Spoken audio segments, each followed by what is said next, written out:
The Armstrong Galloway Hills was one of the best supported events of the season, with several crews competing in the various classes. So let's see how they got on. Enjoying it? It's a bit better. We're making a better debut. It's our Scottish debut anyway, so enjoying it. It's alright. I got a puncture on the first stage, that held us back a wee bit, but seem to be enjoying it. We're fine. After his early off on the Scottish, the Hills was going better for Martyn Erskine in his 206. A puncture in stage 1 delayed things, along with the throttle cable only giving 3/4 throttle. The afternoon was where the big issues came. A fuel problem dropping him 2 minutes over the final loop, and the 206 took second in class. Another crew to retire early on the Scottish, Brian and Scott Gourlay, were back with refurbished electrics on their 205. They hit a chicane in stage 3, giving them a 30-second penalty, but ran well the rest of the day. The Class 1 leaves Brian and Martyn Erskine separated by just 2 points going into the final round.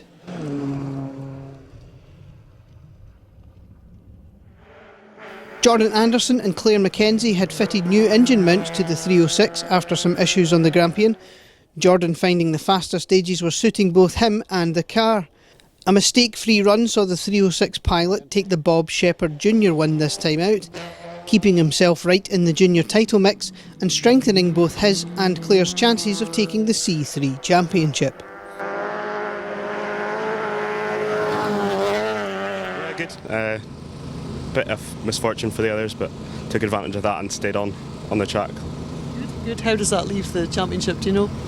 I believe I'm 1 point behind first right now, because I think the other boys went out today so we didn't get any points.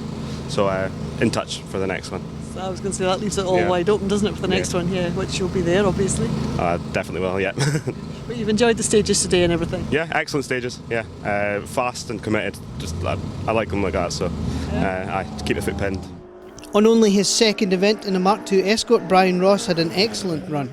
Mixing it with the four-wheel drive cars, he produced one of the drives of the day to finish 26th overall in a relatively low specification car.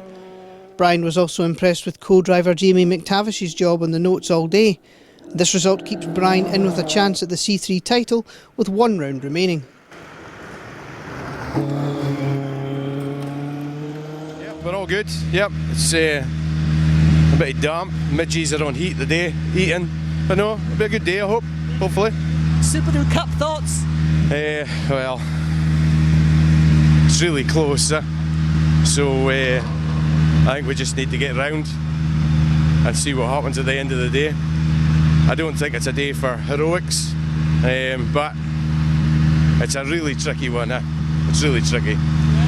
So it's so close between me and Michael, that's all that's left now. So he's had a few wins, we've had seconds, so it'll all come down to this one.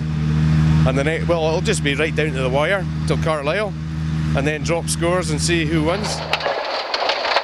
30. Right, 1 over small crest and keep left over crest 100. Right, 170 crest, right too long. Into caution left, 7 over crest. Right too long to caution left, 7 over crest, bridge. Mind the bridge. Right 4 opens, go, 60. Mike and Michael Moates knew they had to perform well in this event to keep their Andrew Wood Motorsports Subaru Cup chances alive. Driving the best they had all year, they were swapping stage times with Cup rivals Michael Renton and John Shepheard, right up until this happened in stage 5. Left 6, no cut over the crest. And right 4. What the finish? 40. Right 4. Sorry, Mikey. It's alright. Got a puncture. We're going to get out.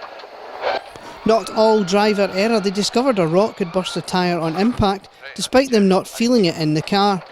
That left them with no chance of making the next corner, and they were out.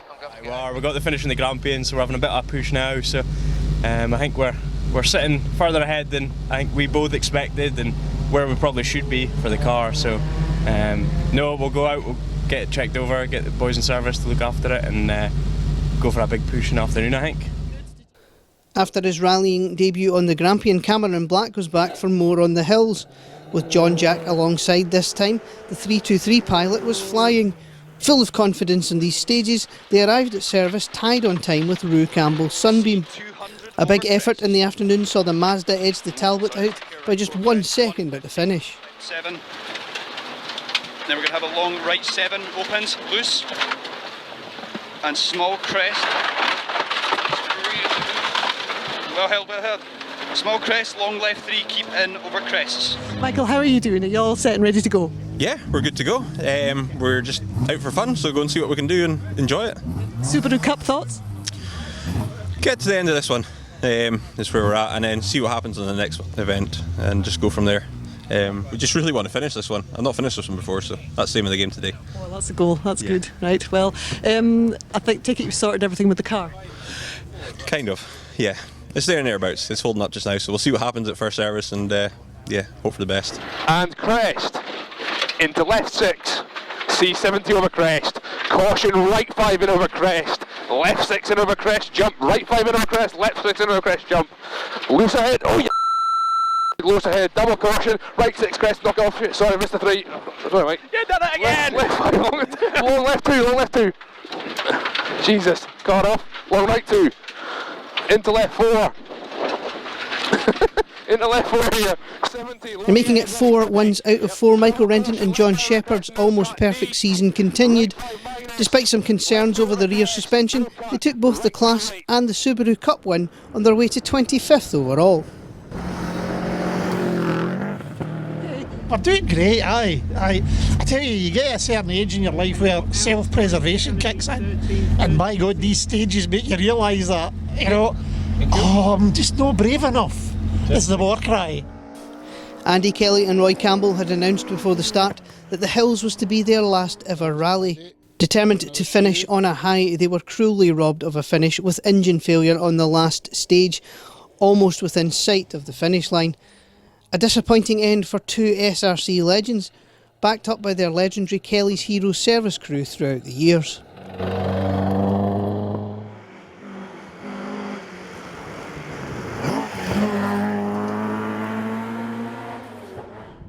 George and Jacqueline Bryson were out in the hills to test their new Mark I on gravel before the Roger Albert Clark. George finding the extra power to be quite scary to get used to, especially on the fast bits. They survived a few hairy moments to take second in class. Class winners on the Scottish, Dave and Jamie Forrest from Bradford, were back on top at the end of the hills, inheriting the class win after Kelly and Campbell's last stage retirement. I've got it in the top gear a couple of times, yeah.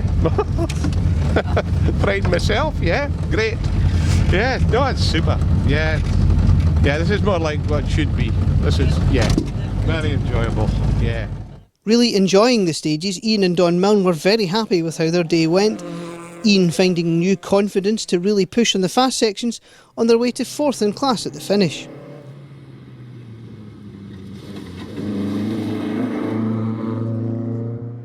Donald Brooker and Tony Booth backed up their Grampian class win with a solid 3rd on the hills.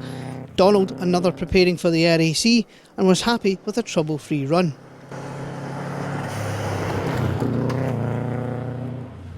Ernie, how's your morning been? Well, you know, we've got to lunchtime, so it's been great. I'm always happy to get to stage 3 end, finish, and we're 3 to go, so it'll be good fun, but I think I'm so slow because the combine for 3 weeks has made me a bit slow.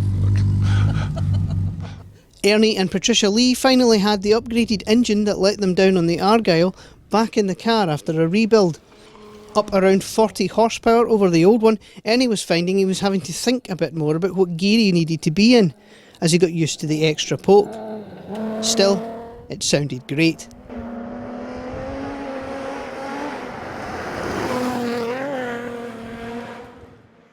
Retiring early on the Grampian Airs, Tom Coftry and Mulsey and Fraser were looking to bounce back on the hills.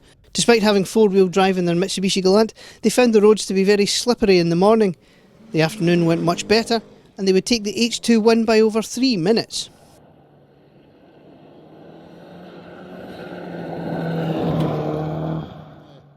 Fourth in class and 42nd overall, Niall Cowan and Chris Wareham were happy with their run, feeling the car has a lot of potential as they get used to how it works.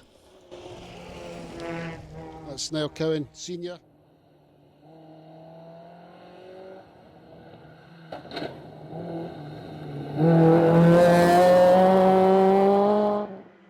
On his first event since the 2020 Snowman, Scott Peacock had Charlotte McDowell in the hot seat, the MG finishing 35th overall and third in class.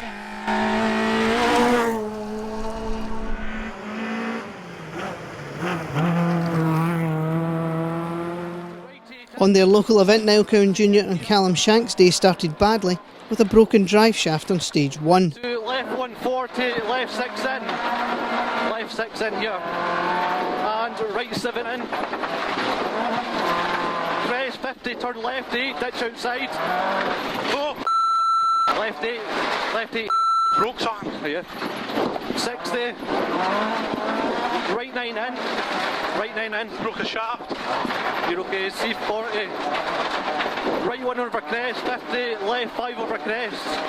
That cost a minute and they pushed hard, taking 4 fastest times in the class over the 5 remaining stages to take second in class. And this result guaranteeing them the class title. And curb left 2 over bridge, bad bump. Bridge again. And a bump to right 4, 40. To left 3 in, 80. To a flat left, C150. Keep right into left 4 late and right 6 in. So left 4 late, right 6 in.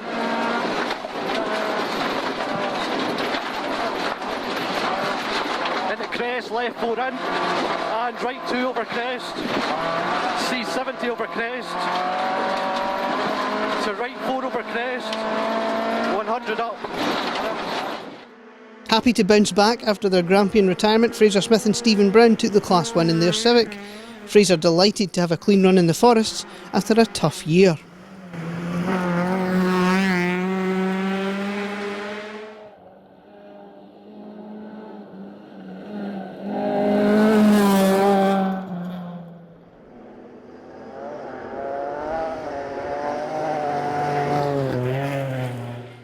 Ewan Tyndall and Andrew Roughhead would retire with turbo problems on their Fiesta R2T. A puncture in stage 1 and an issue with the Fiesta's brake bias in the morning delayed Ashley Morris. The afternoon was much smoother and she took third in class. This result also leaves her 4 points clear at the top of the ladies' standings with 1 round remaining. The first stage was bad.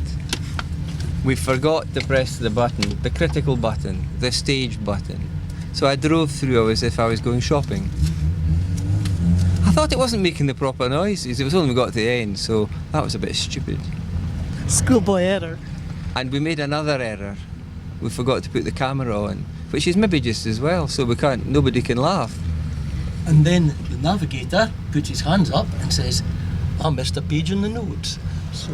So we went about, we might have gone maybe about, did we go about a mile, George? A mile, we went about a mile with me rallying like you used to rally, just what you see is what you've got. So we did that as well. So the first stage was not perfect, but the second two, then the 2 and 3 were good. Enjoyed. After that catalogue of errors on stage 1, Richard Stewart and George Myatt got everything back on track for the rest of the day. The 208 crew taking second in class and second in Richard's private family battle with son Peter. So you've had a bit of a drama before you even got to the event this morning. Yeah, I had Kevin and I were cleaning my kitchen for about an hour and about 1.5 inches of water. So I came down the stairs thinking Kevin's taking an awful long time in the shower, but it turns out it wasn't the shower, it was a pipe in the kitchen decided to start exploding. Goodness me, what a start to the day. Anyway, how's your morning on the stage has been? Brilliant. I think maybe I need that start to every day because it feels really good. You've got the adrenaline going. Oh, it's been awesome. It's been, the stages are immaculate. Like, it's just free flowing and great fun. Like, really good fun. It's good, enjoyable. And Peter took his third class win in a row in his matching 208 R4. With regular co-driver Harry Marchbank rallying abroad, Peter had lined up 5 times SRC champion co-driver Kevin Ray in the hot seat. Second two-wheel drive car home, along with a second Albin Garage Challengers win, leaves Peter in the driver's seat for the Challengers title.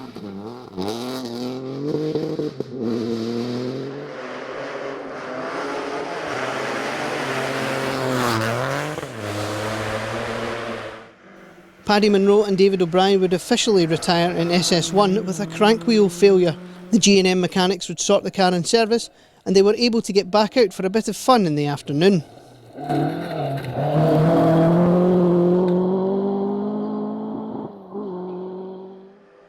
If anyone needed reminding of how quick Bobby Mitchell and Craig Wallace are, they were getting it on the hills.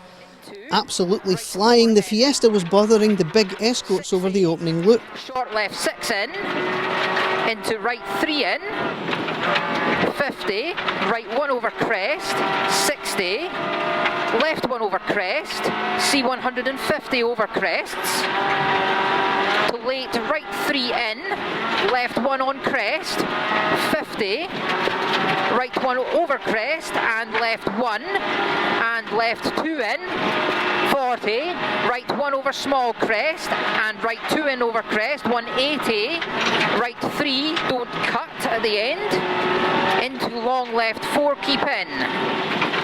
Sadly, it would all end in retirement with a broken drive shaft and double suspension failure in stage 5. The pace is there, now they need some luck. Johnny, how's it going? Pretty badly, I'm not going to lie. But a decent enough run through 1. Really enjoyed stage 2, and stage 2 was going all right, and then clutch just went to the floor. So the master cylinder's blowing itself, and there's fluid all over the place. So great. So that was. You think you can get that sorted at service? I really probably not. No, unless we could find one, probably not.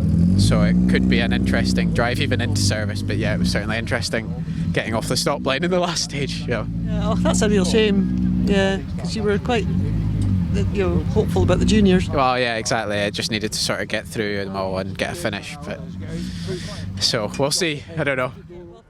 The main positive for Johnnie Mackay and Emily Easton Page was that they saw the finish. Clutch and gearbox issues all day meant it was a tough day at the office for the Fiesta crew. Second junior home keeps them in the driver's seat for wrapping up the junior title on the Carlisle stages.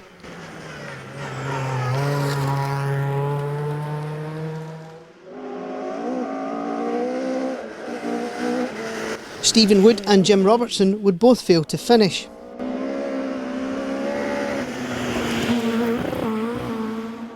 Actually seeing the finish, Rue Campbell and Shayna Archibald were delighted to take only their second finish of the season. A crunchy gearbox and a shudder in the subframe made it a nervy run, but Rue was happy with 4th in class.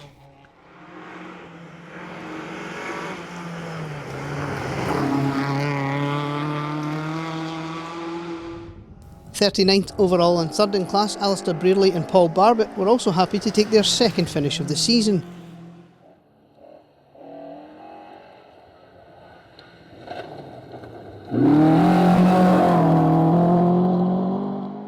And finishing just 12 seconds ahead of Brearley, Alistair MacArthur and Chris Robertson were absolutely delighted with 2nd in class. Crest, left 2 in. Left 2 in here, 80, C1 left, C150. Left here, C150. Keep right over small crest and caution left 3 late, right 4 in.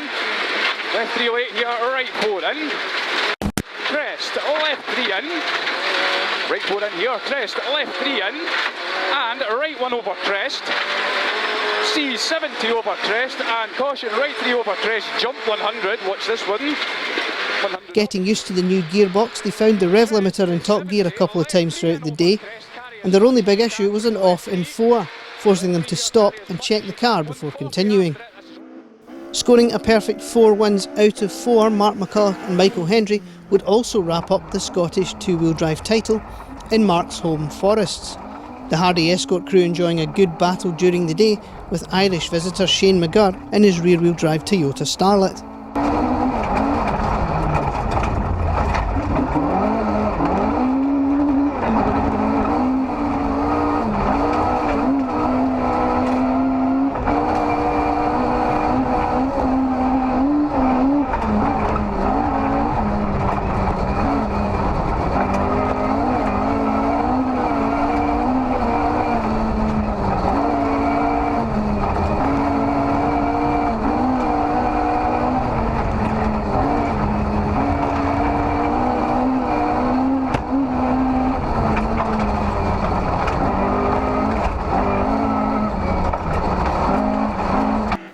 Taking their second M7 win in a row, it was a day of two halves for Irish regulars Paul McArthur and Niall McKenna. Absolutely loving it. In the morning they were really enjoying both the stages and learning more about the car. But a shattered wheel in the afternoon put a dampener on things, and they would finish a solid 23rd overall.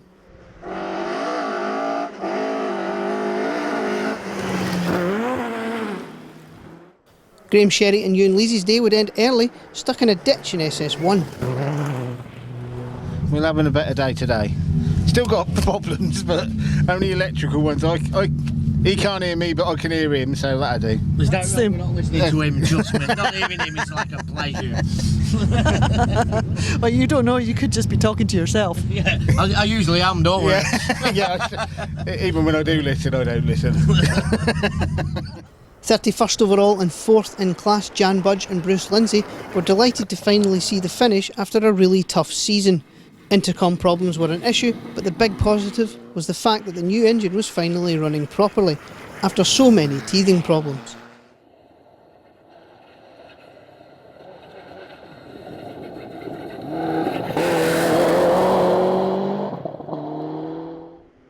Scott McCombie, Kevin Downs and Keith Morris would all fail to see the finish. Ronnie Horne and Steve Kershatt would wrap up the class finishers. Brake failure while flat in 5th saw them clatter a chicane in the final stage, and they would just manage to limp to the finish. A crumpled nose.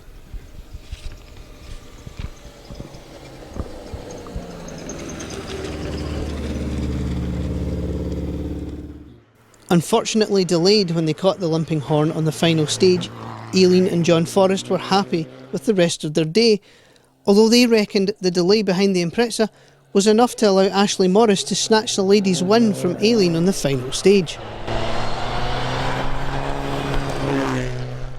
Challenging for a top 10 SRC place early on, Willie Patterson and Tom Hind were struck by electrical issues on the final stage, dropping them to 52nd overall at the finish. Stewart and Mark Irvine were making their WRC gravel debut. Sadly, an electrical fault put them out in stage 1.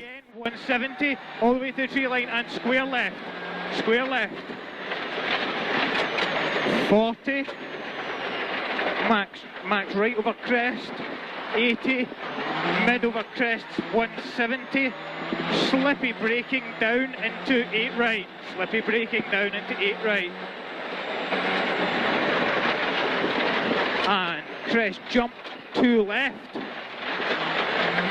And crest and KR2 right nips over crest into 3 left over crest jump past junction, and just caution slow 2 right over crest into 6 right. Stage 1 the throttle position sensor failed, so we went on full throttle after about a mile into the stage, and then I had to drive with my foot. We stopped for a few minutes until I realised that I could drive with my foot like that, holding it off the throttle rather than on. So we got to the end of the stage and we managed to reset the program, the throttle. I went into stage 2 and the turbo pipe blew off. So that was again probably a mile in, and then Ross and I reconnected it before stage 3 and it blew off again in stage 3. So that's why we're back here. So no, it's not the best day. After that collection of disasters, John Rintoul and Ross Hind were probably just glad to see the finish. The R5 crew finishing 55th overall.